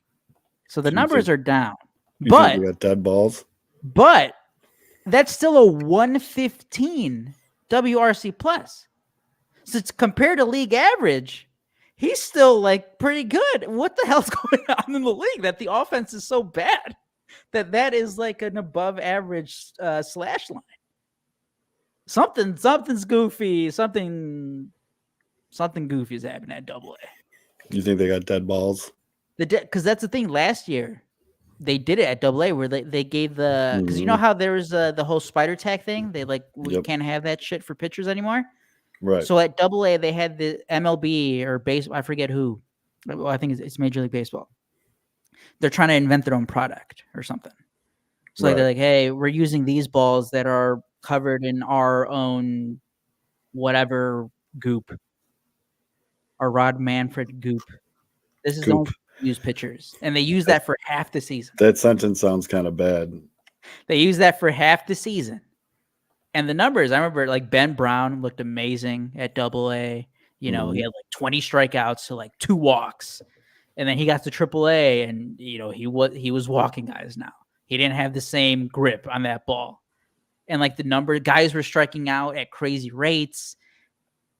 And then once I think it was like right after the All-Star break hit, they changed the balls, and guess what went up? The offense. The offense went up.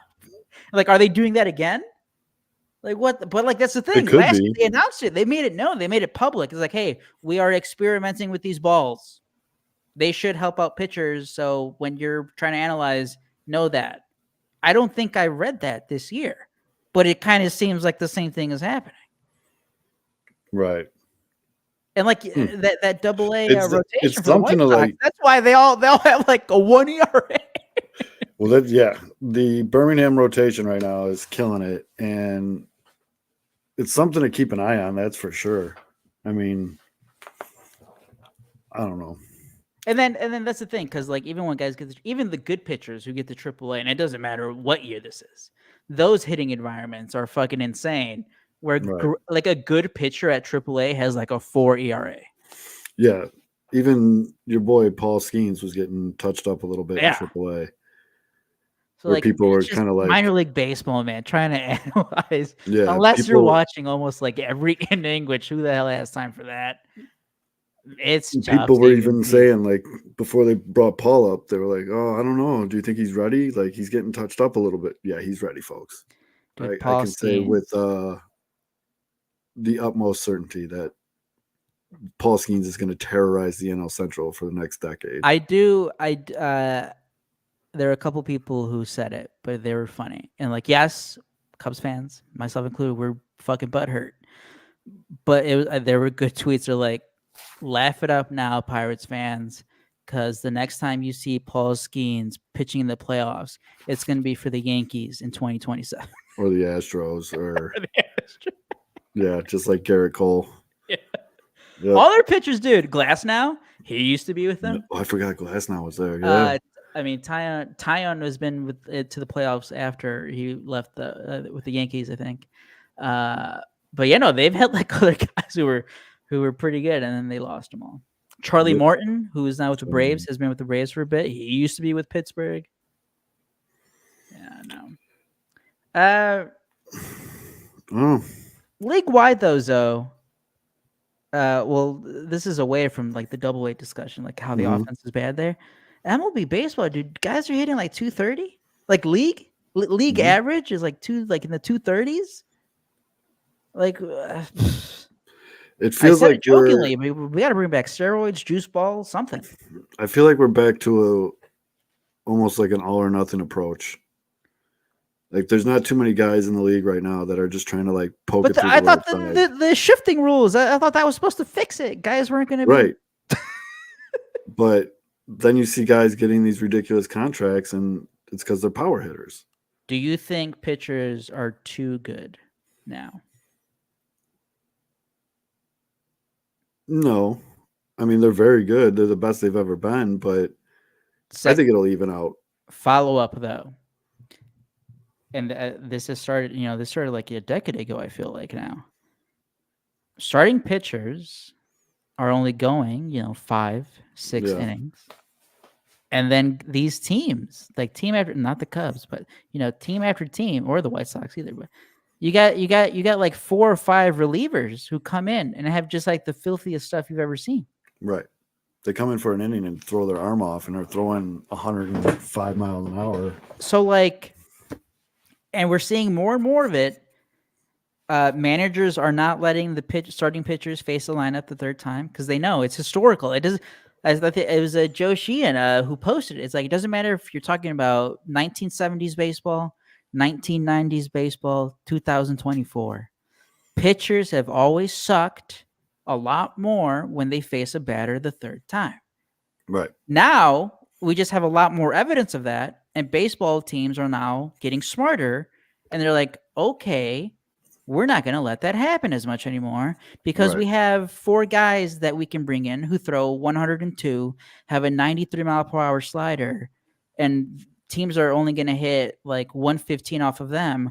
Why would we have them face our starting pitcher a third time when he's allowing like a 300 batting average?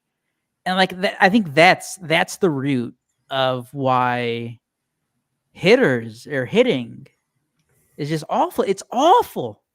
The league, I remember always like before, back in like 2016, 17, when the Cubs were really rolling. Mm-hmm. Like for me, a good slash line or a good OPS was a guy who was like at least like in the 820s and above. You know, obviously once you're in the 900s, you're like pretty good. You're at the like near the top of your position, league wide. And like average to me, it was like if you're above like 790, if you're in the 800, I consider you like a good hitter. The league average right now is like a 715 OPS, like around low 700s. It's like I said, man. It's yeah. And like I don't like that's the thing though. I don't know when it. Maybe it does even now, but I just don't know when, man. Right. Ugh. It's bad, dude. And I mean, you watch around the league. Like I try to watch more than just White Sox games for mainly my sanity, but it's I mean, and games are going faster because of the pitch clock. Jacob Gonzalez just hit a home run, his first AA home run. So you just need me on here, shit talking Pinwheels White bump. Sox prospects. But I don't know, dude. I think baseball's in a weird place. Like I said, it feels like a lot of these guys are all or nothing, and I think a lot of it is because who gets the big deals? Guys that put up 20 homers. You know what I mean? Like the last guy, I'm trying to think of the last guy that was like not a known home run hitter got a good contract, and all I keep thinking about, I keep coming back to Brian Reynolds. Like, what would you consider like, you know, a home run hitter or like, you know, big? Well, I think it'd be easier to talk about who I would say is not, because like Carlos Correa got a huge deal, but like I think his career high is like 25 maybe. But I'm putting the mark of like a big home run guy over 20. Over 20, okay. Yeah, so like yeah, I'm trying to think here. I mean, you know what's going to be a good example this offseason? I think he's going to be a free agent after this year. Luis Ariz. I mean, he's a contact hitter. He's not a power hitter. Right. What's his deal going to look like? And I mean, he went right to San Diego and started producing right away. He's a guy that he is a perfect example of what we just talked about with Bo and Guerrero, where you got here's out of Miami. The Cubs signed the last guy who wasn't a home run hitter. It was Jason Hayward. Jason Hayward had like 1 year of 20 plus and then nothing else. Yeah, no, he wasn't the last one. Brian Reynolds, I don't think is a home run hitter. Brian Reynolds, okay. And he got what was his deal like? But like 110 maybe? I don't know. Hold on. Just use the internets. Brian Reynolds stats. Well, I was gonna say for the San Francisco Giants, the way they spend their money is weird. They gave Jung Ho Lee. They gave him over $100 million, and he wasn't really a big power hitter, and then he got hurt. Reynolds got 8 years, 106.7 million. Okay, 106. Yeah, he's getting 13 and a half a year. 20 plus home runs. He had how many years? 2021, 24 home runs. 2022, 27. I don't know. I guess I underestimated him because I've never really thought of him as a home run guy. I always thought of him as a contact guy. He had the 2021 year was his best season. He hit 300 that year. He had 302, 390, but he also hit 20. Oh no, when there was the slight chance, and this is before the White Sox were just fucking god awful, when there was that slight chance that Pittsburgh was not going to pay him, like Pittsburgh does, I was very big on Brian Reynolds to the White Sox.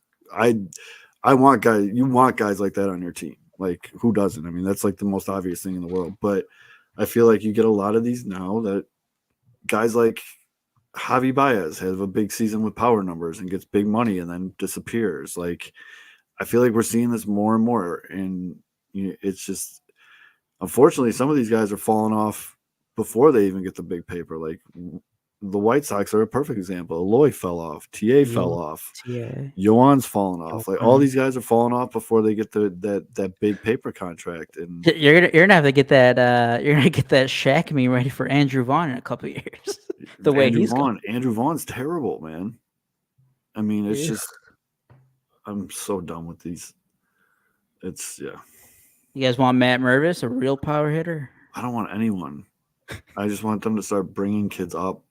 I don't need the White Sox to be making, like I said, they're going to trade Fetty.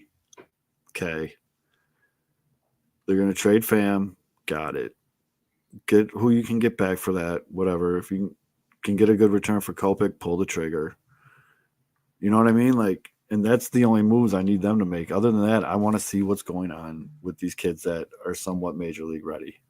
Yeah, I think that's the real frustrating part right now is that you don't have any of those young hitters up yet. You know, you had Ramos up, then he gets hurt.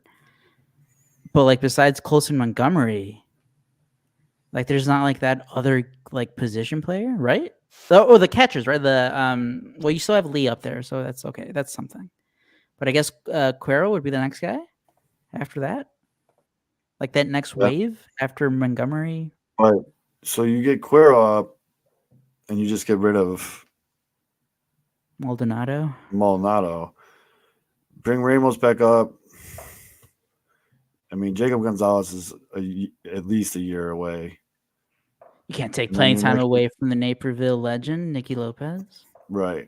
I mean, all the White Sox position players that are – this kid's having a year, isn't he? Yeah, this kid in Double-A. Brooks Baldwin. Remember that name, folks. Brooks Baldwin. He plays third base, short. He plays left side of the infield or anywhere in the outfield.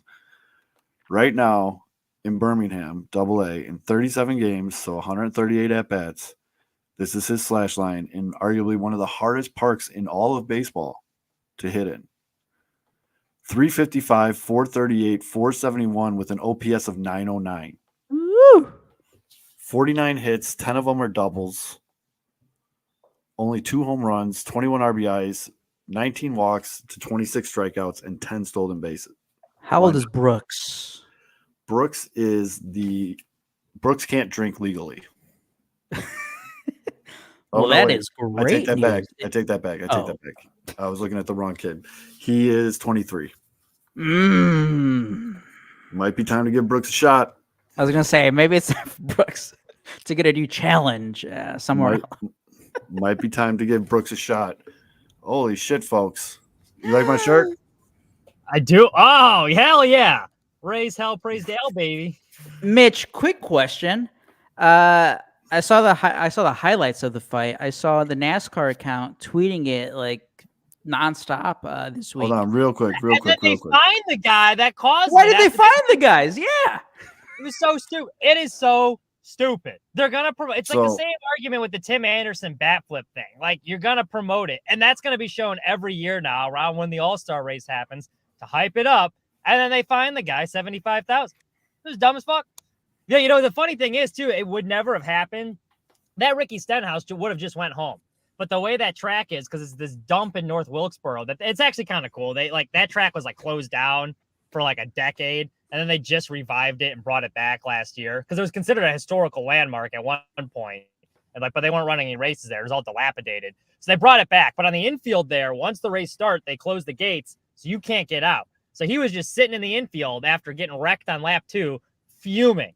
And they kept asking him in the media, like, you going to do anything? He's like, well, I'm going to do something or whatever. And so he's like, he was saying to him, like, in an interview afterwards, he's like, well, after talking to the media saying I was going to do something, like, I could not do anything. So he was just sitting there. And there's this great shot, if you look, they're following Kyle Busch after he gets out of his car. And as he rounds the corner, you just see Ricky Stenhouse like leaning Breaking on his moves. in the distance, like waiting. What happens though? We have a trade. Whoa! No one in Chicago. Oh, I just saw it. Of course it's for a Seattle. non-White Sox or Cubs trade. The Mariners are acquiring right-handed reliever Mike Bauman from the Orioles for catcher Blake Hunt. Hell Big yeah. trade, folks. Big trade. But also, real quick, I want to answer this guy because this is bothering me. So he says Kyle Tucker 1 year, $12 million. Gunnar Henderson 1 year, $756K are currently leading the league in home runs because this is going off of what we're talking about. Kyle Tucker is going to get paid this offseason. He's probably arguably the best free agent in this. Is he a free agent? Oh, baby. And then Gunnar Henderson is on a rookie deal. Yeah. So this is not. I get what you're saying, but this isn't the example you want to use here. Oh, watch what Kyle Tucker gets this offseason. Kyle Tucker was going to be a free agent. See, Kyle Tucker is doing the complete opposite of Eloy, where he's coming up to a year where he's going to get paid and he's balling out. I have been a massive Kyle Tucker fan. It's been documented on this show many times that I'm a big Kyle Tucker fan. And Gunnar Henderson's just a stud. The kid's just the goods. Baltimore's going to be good for so long. What continent is favorite to have Eloy Jimenez in 2025? Asia or North America? I'll be right back, fellas. I think North America. I think a team will take a. I don't know. That's actually, he's only a DH. He's only a DH. Good question. Because I'm trying to think. Like, I would think a team would take a flyer on him, but just going through the teams off the top of my head, what team's in the market for an injury-prone DH that doesn't hit home runs and doesn't stay on the field? Not a whole lot of them. So I don't know. There's so much, there's the talent there, though, just because he has the silver slug and you've seen him hit 30 home runs before. I feel like some team would probably, like, I could see maybe the Pirates. I don't know. Some low budget team giving him a couple million. Maybe it's the Pirates. $2 million to come in and he can replace, he can take McCutcheon's at bats. I think this is going to be his last year. I think. So, he's been DHing for him. So maybe give him Eloy reeks of a Brewer too. It would be one of those two NL Central. I could see both of them making a move to try and get Eloy. Maybe. That'd be great for me. Just terrorizes the Cubs after sucking for like 3 years. It's not good. I think it's probably like plus 100. He goes to China though, or plays in the KBO next year. KBO, Japan, yeah. Like I would bet something on that. Daniel Palka, he ended up in the KBO. I'm pretty sure. Matt Davidson, I think, played over there too for a little bit. Yeah, we were talking about Viciedo back in the day. There you go. We're talking about Zoe still wants all the young guys up, but he wants Pedro gone before. We shared this uncomfortable picture of Pedro Grifol with Nick Nastrini in the dugout. Oh, jeez. I didn't see that. I didn't have a chance to catch the full game today. I completely missed that. Baloney asked earlier in the comments, what does Pedro Grifol smell like? We were talking about Zoe and I were saying that Grifol's giving us like try hard stepdad vibes. He definitely has a lot of cologne on. A lot like the aftershave, yeah. Just But man, like what? By the way, people tuning in, check out Mitch on the Pinwheels pregame every Wednesday afternoon. Like, what are you even feeling about this team, right? Like, we were talking about, again, we have no idea why Fletcher's not playing. It doesn't seem like they have a plan, though, either. Like, it would be one thing. I get they're not going to tell us what their plan is, but it'd be one thing if you could, like, understand the direction. Like, okay, these moves make sense. And I talked about this on the Pinwheels pregame show earlier today, so I won't get too much into it. But, like, with the Fletcher, how they've handled Fletcher is insane. Like, if you're going to send him down to get AAA at-bats or help build his confidence, that's one thing, fine. But he wasn't hitting that well in AAA when you called him back up, and now you're refusing to play him. Now, he was in the lineup today, but until that point, he got called up on May 15th. He hadn't gotten an at-bat until he came in for an injured Eloy last night. So it's like at least in AAA, he was getting consistent at-bats. And at the time when they sent him down, I was like, I don't understand this either. I thought you're trying to evaluate guys this year. Give them 100 games to see what you got. But then they're going to call him up when he's not hitting well in AAA and not give him consistent at-bats. So that was confusing. I don't know. It's the whole way they've handled this situation. The only veteran right now that should be getting consistent playing time, right, is Tommy Pham. Just because the offense is so bad, he's a guy has been consistently producing, and you're trying to raise his stock before the trade deadline. Other than that, though, there's no reason any of these veterans should be in there getting consistent playing time. Like, why is Benintendi playing? Because of his paycheck. That's literally the only reason. Yeah. Is there like, I don't know, like somebody has to like Nancy Kerrigan him. I told you, Mitch, you weren't here for it, but I've seen enough. I don't need to see any of these guys play anymore. I want to see kids. I want to see them bring them up. But the only problem is the caveat here is they need to fire their manager. It depends. Yeah, I agree. I think they should all be up at some point. There's a couple of these guys where I'm like, I'm fine if they're getting consistent at bat. Like, I think in Birmingham with a lot of these guys, like, I'm fine with them going through a season and learning how to win together, because that's important. Like, establishing a winning culture and learning how to win games. A lot of times you're coming up with these like dog shit teams, and like you get to the majors and they just expect you to win because they're talented. Yeah, I mean, so far, though, like Brian Ramos came out, he looks like a pro. Yeah. Jolks looking pretty good. Jolks isn't really a kid though. He's 27. I know. 20, so. He's a kid. But I agree with you. I would rather play him over Benintendi. Like, see what you got. You're 12, so yeah.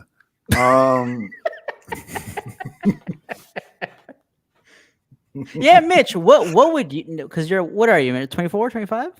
Yeah, for baseball years, he's old. No, but how old are you? You're 20. 24. So like what is still a kid for you?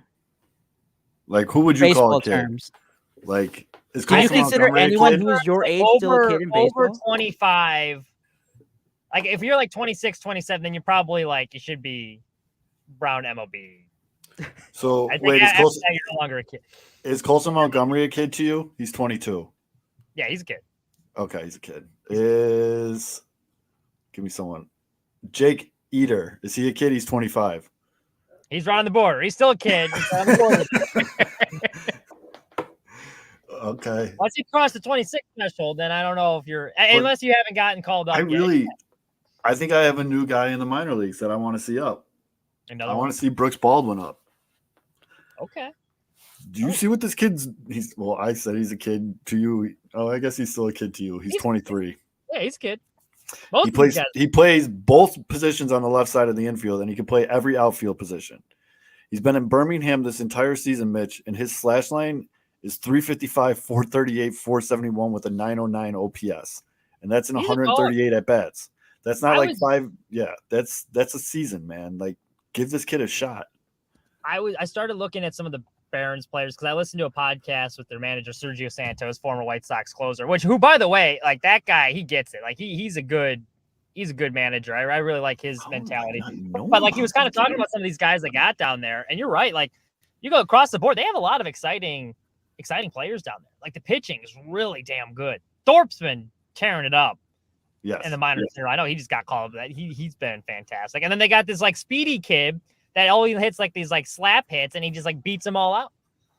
Slap hands. I just want to know why I've never heard of Brooks Baldwin, because this kid just wins at every.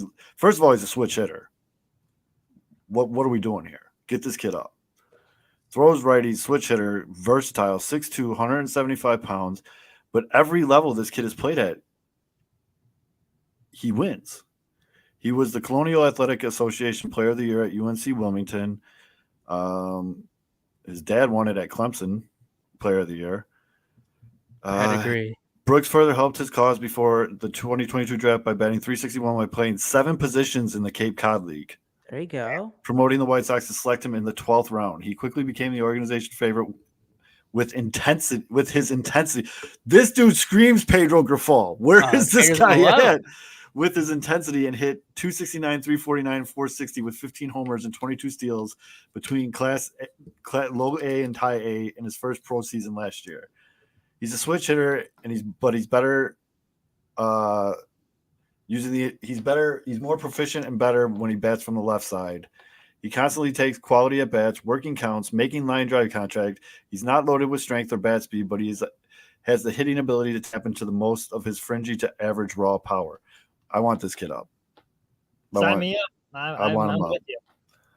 He started games in descending order of frequency: third base, shortstop, center field, left field, second base, first base. Brian Ramos This versus is their guy, Brooks dude. Baldwin for third base. He does look like he's 12 though. Like this kid looks like he's 12. Does he still look like the Jackson Holiday, his Hold draft on, picture? let's look this kid up. There's got to be a better picture of him. But like he is good, dude. This is my new guy in the minor leagues. Double B, BB. I'm trying to find a picture from this year because his draft picture, he literally looks like he's 12. Mitch, as a guy who used to be on radio, correct? Yes. Your thoughts on John Schriffen calling you a radio loser? Well, I'm no longer a radio loser. I'm a television loser now. And a podcast loser. Don't sell yourself short. You know what? I've been a defender of Schriff, and I still agree he has some stuff to iron out. I still do enjoy him for the most part. However, I thought that was very stupid of him because you don't want to piss off sports radio, especially in a town like Chicago. There, it's like they hold all. Was he wrong? I mean, specifically for the show he was talking about. I mean, maybe not, but you still. He doesn't like too young. Here's what rubbed me the wrong way, because they asked him when that whole thing started unraveling. They asked him just come on and explain the call, like they wanted to give him an interview. And as a former newsman, which Schriffen is before he got into sports, which I now go through now, you know how hard it is to get interviews. You appreciate when people are willing to do an interview. So I was surprised as a former newsman, he did not want to go on any of these radio shows and explain himself or do an interview like that, when it would have honestly dug him out of the hole from the first time when he made the haters comments, which I didn't have a problem with. But I thought it would have been good if he went on there and just explained, hey, this is what I was talking about. This is why I was fired up. This is why I do it the way I do. And I think it would have helped him gain a lot more fans. And now he's coming across as a little abrasive. Radio people don't like him. Well, guess what? A lot of people in Chicago listen to the radio every day on their drive to work. If everyone's bashing him, because ESPN was 1000 was bashing him too. I heard they were a little bit nicer about it, but both of them were bashing him. So that's shaping a lot of opinions for a new guy. I mean, I thought the way he handled that, probably not how I would have handled that. Speaking of television losers, I got to go give my report. Go be a loser, dude. That were probably murdered. So very uplifting story. The show's still going on. I'll hop back on though. I doubt it, but go ahead. We're kind of wrapping up here. I enjoyed the time I had. Thanks, Mitch. Kick rocks, Mitch. One of the best playoffs ever. Brooks Baldwin. I mean, 23. It's time. It's time to move up at least to AAA, Brooks. Yeah, I just tweeted out. I just called Ian out. I just tweeted out. Can someone take me to school on Brooks Baldwin and why I don't see too many people talking about how he's raking in Beham? And then I tagged Ian. So hopefully people are going to reply with like 20 articles and it's just going to be me that just missed it. But the kid's insane, dude. He's having such a good year. And all we do is talk about how hard it is to hit in Birmingham. We say it every time we talk about the farm, and for him, we just went over the AA numbers. They're crazy. No one's hitting, also, and then this guy has a 900 OPS. Nick Nastrini, bad game tonight. His fault or Martin Molinato's fault? Apparently, Marty kept calling for back-to-back changeups, and every time he called for a back-to-back changeup, the second one got tagged. Ooh, but what about like the 10 million walks? Oh well, Nastrini. Well, I'm reading right now. Nastrini, someone brought that up to him, and his response was, "The sequencing was good. I just didn't do a good job of showing my fastball up. The fastballs were too up, and the fastballs I tried to go up, I was also yanking down and in and salvaging the upper third of the zone. When I don't do that, it makes it tough to pitch. When you're only pitching in the bottom half of the zone, they're looking in one spot, and if you're not challenging their eye level, what are you going to do? They're great hitters. They're going to make adjustments and hit the ball when you throw the ball in one spot." So Nick Nastrini, team guy, not throwing his shit catcher under the bus. we just see like a quote from Page. It's like, yeah, you get to. What are you gonna do when our pitchers walk? Everyone in the ballpark. And then somehow he's gonna be like, and if Brian Ramos would have just listened. I still can't believe that the guy gets hurt. The guy gets hurt, is put on the IL the next day, but like the night of, the manager talking about one of your top 100 prospects, talking about a guy who's been balling out up as an emergency and was your looked like the best hitter on your team, and you just throw him under the bus. Well, yeah, he probably never gets hurt if he doesn't miss the sign. Just why? I know they don't like firing managers, but come on. Because I know this is the thing with the White Sox. We never know what the hell the contract is for the manager. But did he only sign a 2-year deal? Because I could see it if it's only 2 years. Like, all right, whatever, fuck off, dude. We're not gonna pay, or like we'll just pay the last 3 months. Because I could see that if it was only like a 2-year and like a 1-year option, I could see them firing him like in July, August. The White Sox just don't fire people. Just don't, though. You're right. They just don't do it. They never do. Like Robin Ventura was terrible. I remember. Speaking of things that were terrible at the end, I still remember writing about how Bob Nightingale, because again, he's like the national White Sox beat reporter. Basically, I don't know if he was Kenny's guy or if he's still Jerry's guy, but maybe a combination of both. But I remember a couple of his columns at the end of the year when he was like, "The White Sox fans should applaud the way ownership is handling the Robin Ventura situation, because they're showing their loyalty, and they're letting him finish out the season." And then like White Sox fans were like, they're like, "What kind of bullshit is this? Guys should have been fired like last year. What the hell are the White Sox doing?" And then Nightingale wrote like a second column and was like, "White Sox fans are so ungrateful for the way they're treating Robin Ventura." It's like, what are you doing, Bob? That was just directly from Jerry Reinsdorf to USA Today. Yeah, it's just. But yeah, it is weird because I think Ricky Renteria got replaced after the season. It's not like he got fired, right? Tony La Russa, stepped down because he had his health situation, so they didn't have to like technically fire him either. No, well, I think that was one of those like Kyle Hendricks back injury situation. The old you're hurt. Yeah, like hey, you're. What are they gonna do for Pedro? Hey, Pedro, you say you forgot to you left the stove on at your house. Yeah, you gotta go turn off. You might get the old Quintana. I cut myself cutting tomato injury. Like, hey man, for a while. A list of graduations for some reason are in August and September that you have to attend. Yeah. I'm telling you, man, once they get rid of Pedro, just get Elon to create a super speedway between Birmingham, Charlotte, and Chicago. And just a new speed rail. Yeah. Bullet trains. Just let it roll. Everybody gets a shot. While you're hot, you get to play. If you start sucking, next man up. Well, I mean, Ramos is going to be, when he's back, he's at third base. Yohan Moncada, I don't think he's going to come back. Probably shouldn't come back. No. Well, Moncada will get picked up by a major league team for his defense. Paul DeYoung will probably be traded, and if not, he shouldn't be at shortstop. So, Colson can slide in there. Mm-hmm. Outfield, Brooks Baldwin can play left, I guess. Who else? Oh, you get Corey Lee and Edgar Cuero behind the plate. You get Robert back in center. Release Robert back in center. Who's playing right? Tommy Pham gets traded. Dominic Fletcher. Yeah. And then Gavin Sheets as a DH.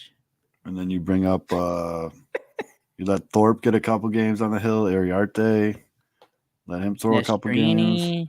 Get up, Eater. Keep letting Nastrini throw. Eater, Cannon. Canyonero. Canyonero. He should make that his entrance song whenever if he pitches. They should let me pick everyone's entrance music. What would you have for? What would you have for Colson Montgomery? I would need to get to know him a little bit more. I don't know that much about Colson as a human. Like one of Kendrick Lamar's diss songs. Not like us. Someone from I think it was someone from the Dodgers. He actually did have. I think it might have been Gavin Lux. I think he actually did have that as well. No, just basically everyone on the White Sox has BBL Drizzy. And then Luis Robert Jr. can have the salsa version, or the reggaeton version. Whatever. There's 100 different versions of it now. BBL Drizzy. Andrew Vaughn can have the country version. Yep. That's awesome. Yeah, there you go. I just solved it. I solved the White Sox season. Everybody comes out to BBL Drizzy. BBL Drizzy. Just have them all be different TikToks of BBL Drizzy. All right, man. I think that's a good point to end the show on right there. Everyone on the White Sox comes out to BBL Drizzy. Brooks Baldwin, you're my new guy in minor leagues. Brian Ramos, you're still my major league guy. But can you imagine Vladdy Jr. coming out at Wrigley first at bat to BBL Drizzy? I would be dancing. I would be Salsa dancing. version? Merengue version? All right, folks. Next week, same bad time, same bad channel. That's all though. I'm Zoe. We'll see you guys next week.